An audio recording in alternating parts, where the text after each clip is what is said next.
What's up, Memo fam? Welcome to the new year. What better way to start off the new year by hopefully motivating you a little bit by talking about a record that I recently broke. Now, will it be inspirational? I hope so. Not because of the soundbite necessarily that says, wow, Nelson Dellis broke a record, good for him. But more for the story behind it and actually what happened and unfolded the day of the record. It's not as pretty and perfect as it may seem. So hopefully you can take some of the lessons I learned from that experience and maybe apply that to some things you're trying to tackle this year in 2022. So let's start with the basics. What was the plan? If you look at my video that kind of explained or announced the record I was going to go for, it was memorizing the most cards underwater in a single breath. Now, I spent a couple months practicing, getting back into the groove of my cards. Luckily, I had the memory championship a little bit before that, so I had been practicing cards already, so I was kind of in the groove with that. But the big thing I had to work on was holding my breath. When I started, I could maybe do 30 to 40 seconds, but after a lot of practice, I was able to boost that number quite a bit. We'll get into that. So when I had this idea to break this record, I thought about it for years now, but it wasn't until my sponsor, my partner, MindLab Pro, who's sponsoring this video, decided to sponsor the entire Guinness record attempt. Why not? A great way for me to put my mind into something, knowing that I have some support. While that added the support I needed to do it, it also made a lot more be at stake and a lot more pressure suddenly. They were gonna be there the day of the event. They were gonna film it for me, but it was also for the product. It was for this whole sponsored event. So there was more at stake than just me and my own desire to have a Guinness record. I started training a few months in advance, but I started rigorously training about 6 weeks before the event. And the event was gonna be on November 13th at the University of Miami pool on campus, so in a place that I was somewhat comfortable, and it was a public space. The Guinness record body requires that it be a public space that can be observed by anybody for it to be a valid record. So at first I started practicing in my parents' pool. We live in Miami. I don't have a pool, but my parents do. So every couple times a week, I'd go over to the house and pretty much just work on holding my breath. I started using an app that also helped me practice getting better at holding my breath and my CO2 tolerance. In this case, the breath holds get longer. And the amount of time I breathe is the same. 1 minute breathing, 1 minute 20 of hold, 1 minute breathing, 1 minute 25 of holding, and so on and so on. There's 10 rounds. It gets up to 2-minute holds. And I would do that sometimes in the water, sometimes on land, just in my office, before bed, whatever, whenever I had a moment. And it usually involved two kind of exercises. One where I would hold my breath longer and longer while breathing in between for a fixed amount of time, or kind of the other way around where I would hold my breath for a certain amount of time fixed, but then the amount of time to breathe the air before the next breath hold would get shorter and shorter. And this is kind of what freedivers do. This is what surfers do to train their capacity to hold their breath longer. In the end, I was able to get my personal best of holding my breath, and that was 3 minutes and 45 seconds.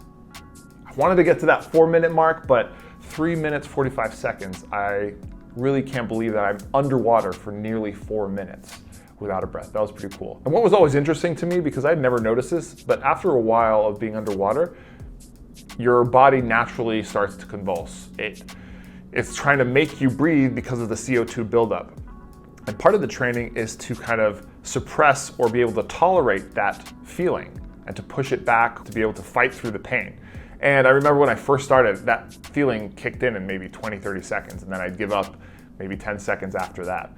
But I realized after training, I'd hit maybe a minute before that happened.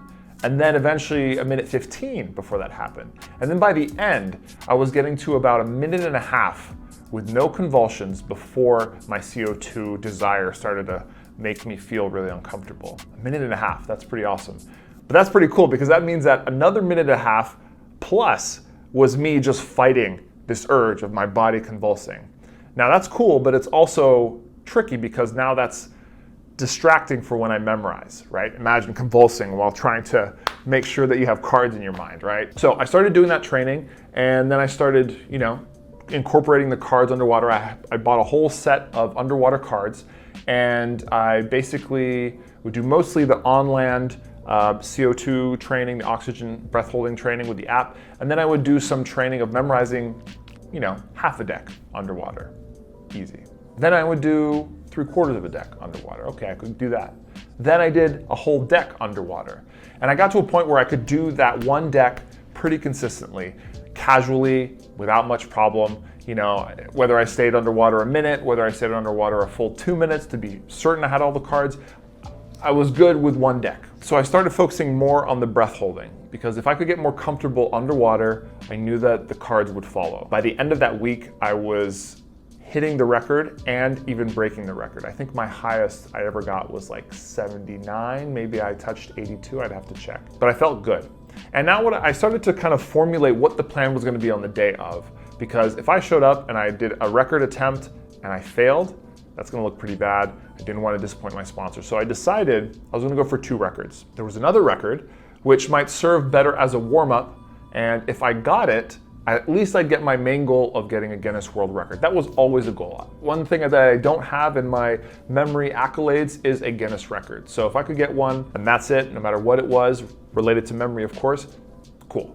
Goal complete for 2021. So the other record was memorize a single deck of cards underwater, however long it takes, just one deck. And the record is how fast you can reconstruct the deck, basically the recall. That was gonna be what I would do first. Hopefully I'd get that record out of the way, and then I could spend all the time I wanted on the most cards memorized underwater record. And if I failed that, if I had to do it a bunch of times, no big deal. So then the week of the event came up, and I decided that I would practice entirely at the place where it was gonna happen, at the UM pool. I'm always like that, like when there's a competition coming or some kind of big thing that I need to perform at, I like to have some practice at the place, because then when I show up for the actual event, I already have that experience of being there and knowing my surroundings and all that stuff. Usually really helps me. And by the Thursday and Friday, essentially the day or days before, I felt really good. I had beaten the record numerous times in my practice sessions. I felt really good. And I had this whole game plan in mind that I was gonna do the first record